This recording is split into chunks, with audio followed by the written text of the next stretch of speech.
Alright, welcome to our final project for preventative and public health. My name is Jamie, alongside Hunter, Tate, Kyle, and Tyler.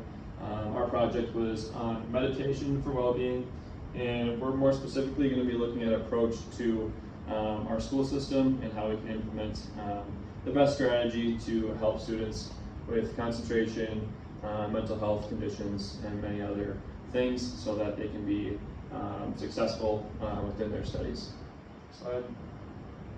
So why is meditation needed? It's no secret that OCD, ADD, ADHD, and many other mental health conditions are kind of running at uncontrollable amounts in today's society. And a lot of that has to do with the amounts that students are on these new technology platforms, social media, and different things that seem to be overwhelming and adding to the stress of students in kindergarten through 12th grade. There's a lot of new mental health challenges that are arising that kind of stemmed from the pandemic with coronavirus, but being socially isolated had led kids to kind of an increased risk for many different mental health challenges that we see today. We're going to try to help teach students how to deal with the stress and overwhelm they might be feeling within their studies in K through 12.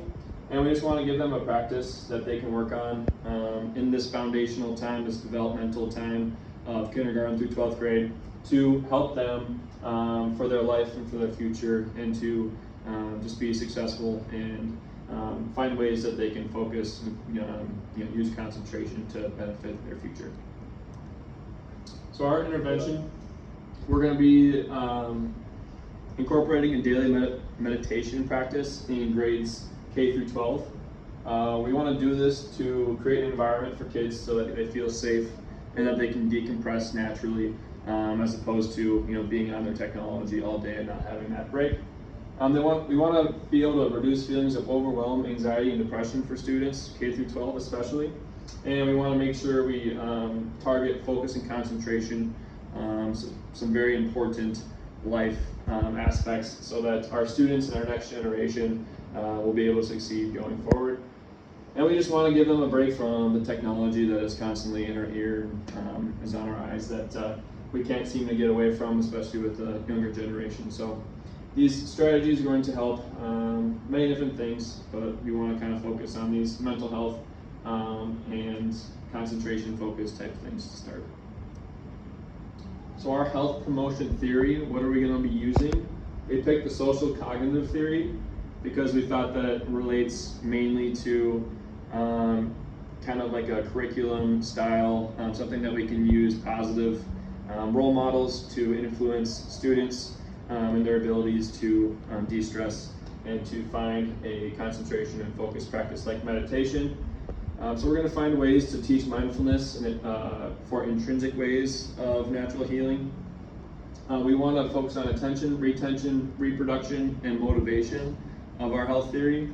I think that if you teach a specific practice and you're able to replicate it through social means, it's going to be a lot more effective. And we also want to get students more excited socially so that they kind of come to the challenge with anticipation and are eager to practice their daily routine, instead of it being something that is kind of a drag and not something that is beneficial to the overall student population. So our implementation strategy using behavioral theories is going to look like 15 minutes twice daily in our curriculum through our schools, grades kindergarten to 12th grade. We're going to have teachers work together to create safe spaces, different areas where students are going to be designated to practice their 15 minutes twice daily.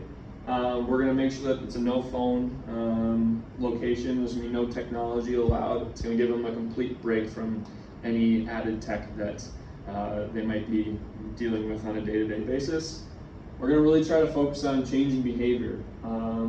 We want to have leaders that are going to be expressing positive mindfulness practices, things that have worked for them in the past, and we think that using these leaders to influence the next generation is going to be crucial in order to affect true change.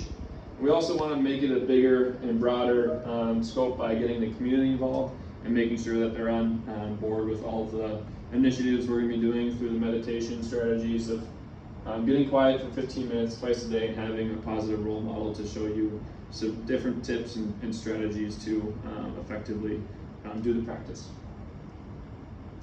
And so then how do we determine if our implementation strategy was successful?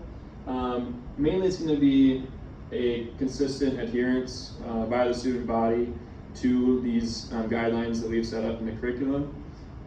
Additionally, the social acceptance of quiet time is going to be really important, as if we get feedback from the student body that they're anticipating, they're looking forward to this 15 minutes of quiet time that I have twice per day, is going to be crucial to know that this is something worth doing and something that can be replicated as well.